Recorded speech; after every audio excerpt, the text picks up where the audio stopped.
आरोपीच्या कानामध्ये जन्मजय भोसलेचा मुलगा काय बोलत होता? हा माझा प्रश्न आहे, हा माझा प्रश्न आहे.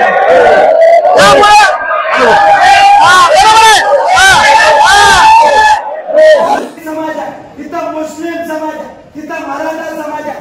18 पगड जातीचं नेतृत्व घेऊन ज्यांनी शिवाजी महाराजांच्या घरामध्ये नाताळ ज्यांनी स्वराज्यासाठी अहोरात्र काम केलं, त्या प्रवीण वायकवाडांवरून जे हल्ला झालाय ही माझ्यासारख्या सामान्य मराठाला फार मोठी खंत आहे. अरे माझं चॅलेंज आहे तुम्हाला, इथं प्रशासनामध्ये अधिकारी असतील, सिव्हिल ड्रेस मध्ये पोलीस, आणि तुम्ही प्रवीणला साहेब घेतले आहे. उद्याच्या येणाऱ्या गुरुवारी भगवान भागवतवर सुद्धा चपला फेकणार आमच्या सरकार कार्यकर्ता.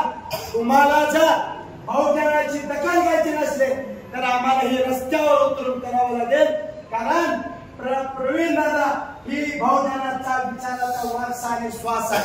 मित्रांनो, ही राजकीय बैठक ना, ही 18 पगड जातींचा समाजात प्रबोधन करणारे शाहू फुले आंबेडकर, डॉक्टर बाबासाहेब आंबेडकर यांच्या विचाराचा वारसा सांगणारा ही नेतृत्व आहे.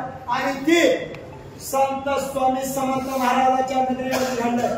मला अक्कलकोटच्या मराठा समाजावर मी परिपूर्ण नाराज आहे, तुम्ही म्हणलाव तरी.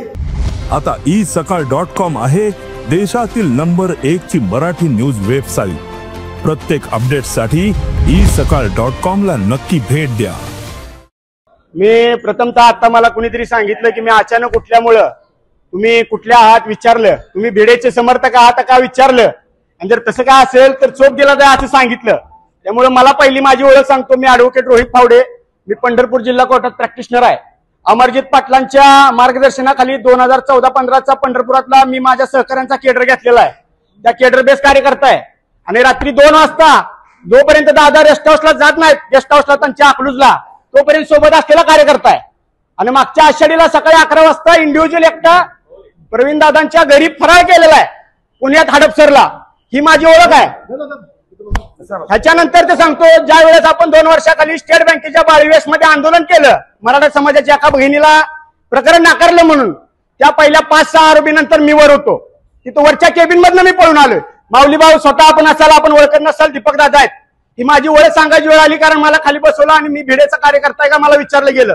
माझं एवढं ज्या निमित्तानं आपल्याला विचारणं आहे, जे 100 व्हिडिओ फिरतायत त्या व्हिडिओमध्ये असं दिसतंय, माफ करा मी महाराज मानणार नाही, जन्मजय भोसले यांचे जे चिरंजीव आहेत त्या आरोपीला पोलीसच्या गाडीमध्ये घातल्यानंतर त्या आरोपीच्या कानामध्ये जन्मजय भोसलेचा मुलगा काय बोलत होता? हा माझा प्रश्न आहे, हा माझा प्रश्न आहे. त्यामुळे